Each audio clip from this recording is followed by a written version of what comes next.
తాకట్లో ఉన్న బంగారాన్ని విడిపించి ఆ రోజున మార్కెట్ ధర కట్టి మిగిలిన డబ్బును మీకు అందిస్తుంది కొమ్మూరి గోల్డ్.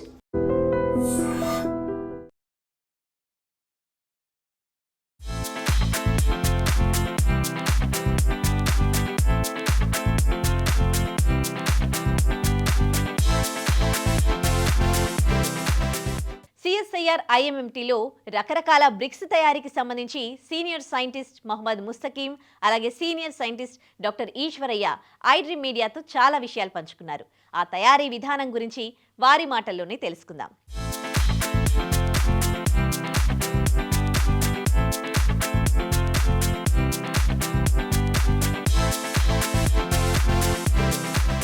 సిఎస్ఐఆర్ ఐఐఎంటీ ఇన్స్టిట్యూట్కి వచ్చాం కదా. ఇక్కడ మినరల్స్ పైన, మెటీరియల్స్ పైన, టెక్నాలజీకి సంబంధించి ఇక్కడ రీసెర్చ్ జరుగుతూ ఉంటుంది. సో ఇక్కడ కొన్ని బ్రిక్స్ మనం చూస్తూ ఉన్నాం. వీటితో అంటే యాష్ నుంచి వీళ్ళు బ్రిక్స్ తయారు చేస్తూ ఉన్నారట. మనకి ఇప్పటివరకు కూడా ఇటుక బ్రిక్స్ తెలుసు, సిమెంట్ బ్రిక్స్ తెలుసు, కానీ యాష్ నుంచి బ్రిక్స్ ఎలా తయారు చేస్తున్నారు, అసలు ఎన్ని రకాల బ్రిక్స్ వీళ్ళు తయారు చేస్తూ ఉన్నారు, అండ్ ఇప్పుడున్న ప్రజెంట్ బ్రిక్స్కి అండ్ వీళ్ళు తయారు చేసే బ్రిక్స్కి ఎటువంటి డిఫరెన్స్ ఉంది, ఎలా తయారు చేస్తున్నారు అడిగి తెలుసుకుందాం.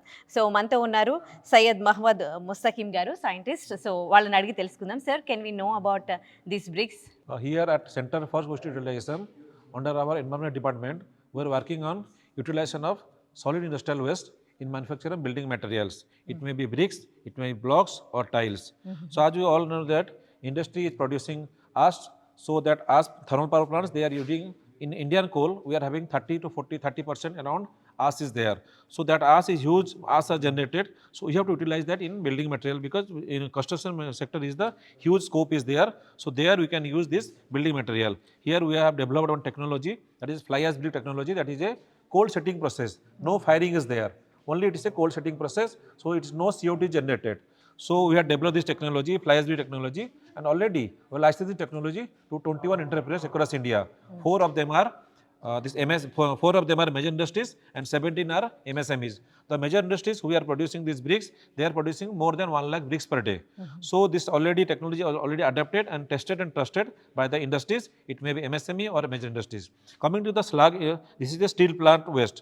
So this slag is a steel plant waste. So that also having cementing property. Also there we are working on this slag bricks also. We have developed this technology for Jindal Steel Limited. JSL Jajpur, Odisha is there. So we have transferred this technology for this slag brick also. Also regarding this another ash is there. And also this alumina industries, they are producing red mud. That is another waste. So that red mud, how we can convert to this bricks. So that technology already developed. That also we are working. Already it is translated, it is licensed to the Vedanta Aluminium Limited, Lanjigad. So you can see these are the waste. This is fly ash, pond ash. These are from thermal power plants. These wastes are from thermal power plants. We are using this fly ash, pond ash along with this sand.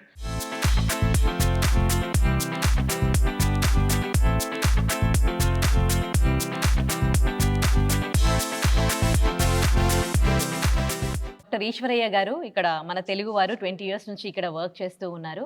So Eshwaraiah గారి మాటల్లో విందాం, అసలు ఏంటి ఇక్కడ వీళ్ళు చేస్తున్న ఈ bricks గురించి తెలుసుకుందాం. యాక్చువల్లీ ఇండస్ట్రీలో చాలా సాలిడ్ వేస్ట్ జనరేట్ అవుతూ ఉంటుంది. For example thermal power stations, thermal power plants, అక్కడ ఫ్లై యాష్ జనరేట్ అవుతుంది, అదేవిధంగా పాండ్ యాష్ జనరేట్ అవుతుంది. బట్ ఈ యాష్ అనేది గుట్టలుగా ఉంటుంది అక్కడ ప్లాంట్ చుట్టుపక్కల. సో దాన్ని ఎలా డిస్పోజ్ చేయాలా, ఎలా యూటిలైజ్ చేయాలా, waste to wealth, waste to value added products అనేది కాన్సెప్ట్ని తీసుకొని మేము ఇక్కడ ఫ్లై యాష్ని, పాండ్ యాష్ని, అదేవిధంగా ఈ రెండింటిని తీసుకొని ఇక్కడ ఫ్లై యాష్ బ్రిక్స్ తయారు చేసాం. That is cold process without any temperature, right? And another thing is that this is the steel plant waste. జనరల్గా ఐరన్ స్టీల్ ఇండస్ట్రీస్ ఉన్నాయి కదా, for example Tata steel, JSW or JSPL, like that, ArcelorMittal and Nippon Steel. That waste, that industry waste తీసుకొని ఇందులో slag brick తయారు చేస్తాం. ఈ bricks తయారు చేయడమే కాదు, ఇవన్నీ మార్కెట్లో అవైలబుల్ బ్రిక్స్తో ఆ ప్రాపర్టీస్తో కంపేర్ చేస్తాం. ఓకే, అవును. ఇప్పుడు అవైలబుల్ సిమెంట్ ఉన్నాయి, ఇటుకవి ఉన్నాయి. ఇవి మామూలుగా ఇల్లు కట్టుకోవడానికి ఇలాంటివి వాడతారు. ఇవి కాస్ట్ ఎక్కువ ఉంటాయి కదా? దానికి కాస్ట్ ఎక్కువే ఉండదు మేడం, కాస్ట్ ఎఫెక్టివ్. ఎందుకంటే waste material we are producing the simple bricks. Yeah but even though ఎంత స్ట్రాంగ్ గా ఉన్నాయి ఈ The bricks? weight is more, but we sometimes we get the lighter weight bricks also. That will be even more useful.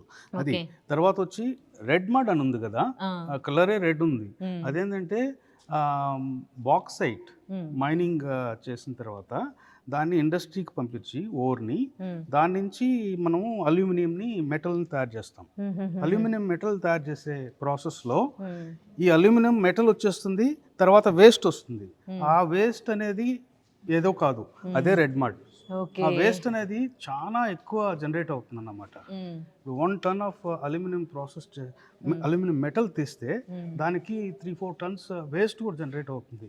ఆ waste ని ఏ విధంగా ఉపయోగించుకోవాలా, ఏ విధంగా value added products తయారు చేయాలా అనే కాన్సెప్ట్ మీద తీసుకొని మేము టెక్నాలజీ డెవలప్ చేసాం IMMT-లో. అది రెడ్ మడ్ నుంచి you can see here red mud brick and the properties are validated with the market available specifications. Okay, So this ఇప్పుడు ఇవి is- మార్కెట్ లోకి వచ్చాయా సార్ ఇవన్నీ? వస్తున్నాయి. I mean several industries they have taken up now. Okay, And we had a tie-up with several industries. Okay. And ఆ industries కూడా ఇప్పుడు produce చేయడం స్టార్ట్ చేశాయి. Okay. దెన్ ఆ తర్వాతే మార్కెట్కి వస్తుంది. Okay, okay. At present it is in the commercial level. Right, చూస్తారు కదా అసలు అంటే వేస్టేజ్ వల్లనే మొత్తం కంట్రీ అంతా కూడా పొల్యూట్ అవుతుంది. కానీ ఆ వేస్టేజ్ని వీళ్ళు ఆ వేస్టేజ్ ద్వారా దాంట్లో ఉన్న మెటీరియల్స్ అవన్నీ తీసి కూడా ఈ విధంగా ఏదో ఒకటి కొత్తది తయారు చేస్తూ ఉన్నారు.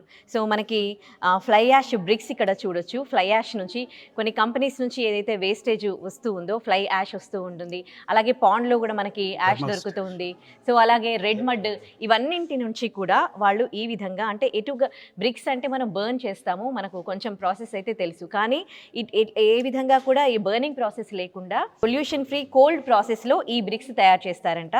ఒకసారి చూడొచ్చు. తొందరలో ఇవి కూడా మనకి మార్కెట్లోకి రాబోతూ ఉన్నాయి. సో ఇలా చాలా చాలా రకాల రీసెర్చెస్ ఇక్కడ జరుగుతూ ఉంటాయి. సో ఇలాంటివి ఇంకా చాలా చాలా తయారు చేస్తారు. ఇంతే కాకుండా ఇంకా బనానా నుంచి కూడా ఆ వేస్టేజ్ నుంచి బనానా ట్రీ నుంచి వచ్చే వేస్టేజ్ నుంచి వీళ్ళు ఇక్కడ మనకి ఫార్మింగ్కి సంబంధించి వాడుకోవడానికి ఫార్మింగ్లో వాడడానికి కూడా కొన్ని తయారు చేశారు. అవేంటో నెక్స్ట్ చూద్దాం.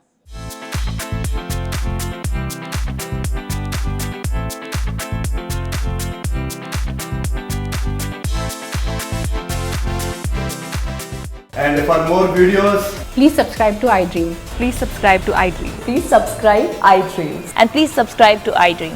For more videos, subscribe to iDream. please like, share, and subscribe to the channel. Congratulations, iDream. Subscribe to iDream. Subscribe to iDream. So subscribe to iDream Media. iDream team andarki huge congratulations. Please subscribe iDream Media. Please subscribe to iDream. Subscribe iDream. Please subscribe to iDream. iDream అంటే నా కళల ఛానల్ను subscribe చేసుకున్న నోరు తిరుగుతలేదు, మీరైతే గంట గుర్తు కొట్టండి. For more such videos, please subscribe to iDream. Subscribe to iDream. Please subscribe to iDream. Please subscribe iDream Media. Please do subscribe to iDream. Please subscribe to iDream Media. For best entertainment and information, please subscribe iDream. And don't forget to subscribe to iDream.